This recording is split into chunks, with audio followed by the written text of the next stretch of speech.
السلام علیکم دوستو رومن امپائر تاریخ کے سب سے بڑے امپائرز میں سے ایک امپائر تھا، کیونکہ رومن امپائر یہ یورپ سے لے کر شمال افریقہ تک پھیلا ہوا تھا۔ دنیا کے سب سے زیادہ بااثر تہذیبوں میں سے ایک سمجھے جانے والے رومن امپائر، اس کا بگننگ اٹلی کے شہر روم سے ہوا، اور رومیوں نے رومن امپائرز کو یورپ، ایشیا اور افریقہ تک پھیلایا۔ رومن امپائر کی بگننگ 27 BC میں ہوا، جب سیزر اگسٹس رومن ایمپرر بنا۔ سیزر اگسٹس 31 BC میں شہنشاہ بنا تھا، لیکن اس سے پہلے رومن امپائر نہیں تھا بلکہ ایک ریپبلک تھا۔ جب سیزر اگسٹس شہنشاہ بنا تو انہوں نے 27 BC میں رومن امپائر بنایا۔ سیزر اگسٹس نے شہنشاہی کا ایک لائن قائم کیا جس نے رومن امپائر کو ترقی کرنے کی اجازت دے دی۔ سیزر اگسٹس کے خاندان میں بہت سارے بادشاہ گزر چکے ہیں، جن میں کلیڈائس، کیلیگولا اور تبرائس شامل ہیں۔ رومن امپائر نے سب سے زیادہ ترقی 3rd BC اور 5th BC کے درمیان کی۔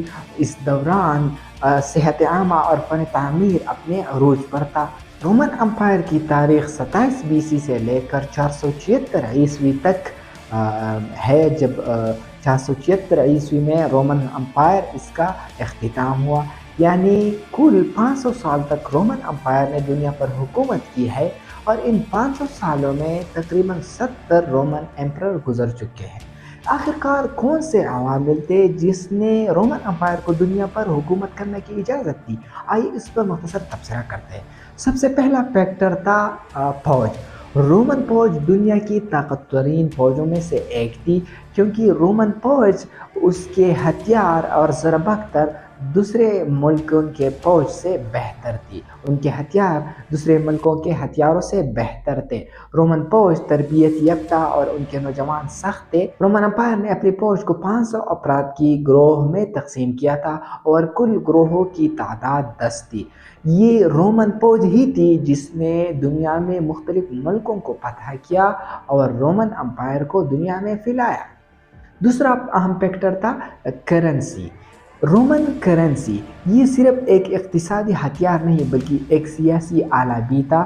سیزر سے پہلے رومن کرنسی پر مرے ہوئے دیوتاؤں اور حکمرانوں کی تصاویر ہوتے تھے، لیکن جب اگسٹس حکمران بنے تو انہوں نے رومن کرنسی پر اپنی تصویر کو لگایا، اور اس طرح اس کے جانشینوں نے بھی اس سلسلے کو قائم رکھا۔ لیکن رومن کرنسیوں پر رومن دیوتاؤں اور رومن حکمرانوں کا یہ تصویر کیوں ہوتا تھا؟ کرنسی پر رومن بادشاہوں کی تصویر سے رومن ایک اقتصادی طاقت بنا، اور عوام میں شہنشاہوں کی مقبولیت میں اضافہ ہو گیا۔ دوسرا اہم فیکٹر جس نے رومن امپائر کو دنیا پر حکومت کرنے کی اجازت دی تھی وہ خارجہ پالیسی تھا۔ 117 میں جب ٹریجن رومن کے امپائر تھے تو ٹریجن کے دور میں ٹریجن نے میزوپوٹیمیا کے علاقے کو فتح کیا۔ جب ٹریجن وفات ہو گئے تو رومن امپائر نے میزوپوٹیمیا کے علاقوں کو کھو دیا۔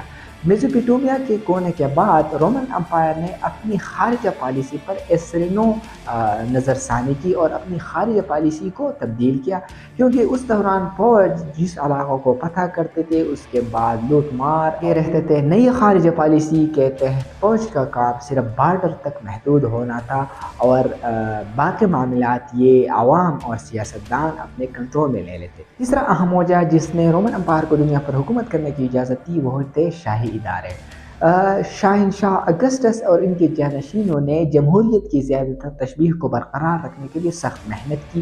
اگسٹس نے بہت سارے دفاتر اور ان کے انتظام کو اپنے اختیار میں لیا، اور اس خیال کو برقرار رکھا کہ یہ اب بھی الگ الگ ادارے ہیں جو کہ کسی نظریے کے تحت تبدیل ہو سکتے تھے۔ اگسٹس کی کامیابی کا سب سے بڑا راز فوج پر اس کا کنٹرول تھا۔ چوتھا اہم وجہ جس نے رومن امپائر کو دنیا پر حکومت کرنے کی وجہ تھی وہ انفراسٹرکچر اور یادگار عمارات تھی۔ رومن امپائر کے دوران جو انفراسٹرکچر یوز ہوئی تھی اور جو رومن ریپبلک کے دوران یوز ہوئی تھی وہ ایک دوسرے کے ساتھ ملتی جلتی تھی، لیکن جب اگسٹس حکمران بنے تو انہوں نے عوامی معاملات اور عام انتظام کے لیے استعمال ہونے والے اداروں اور انفراسٹرکچر کو اپنے تحویل میں لیا اور اس کو مزید مضبوط بنایا۔ رومن امپائر دنیا کے سب سے زیادہ جانے جانے والے تہذیبوں میں سے ایک ہے، لیکن آخرکار اس رومن امپائر نے ہمیں کیا دیا ہے؟ سب سے پہلا ہے سڑکیں۔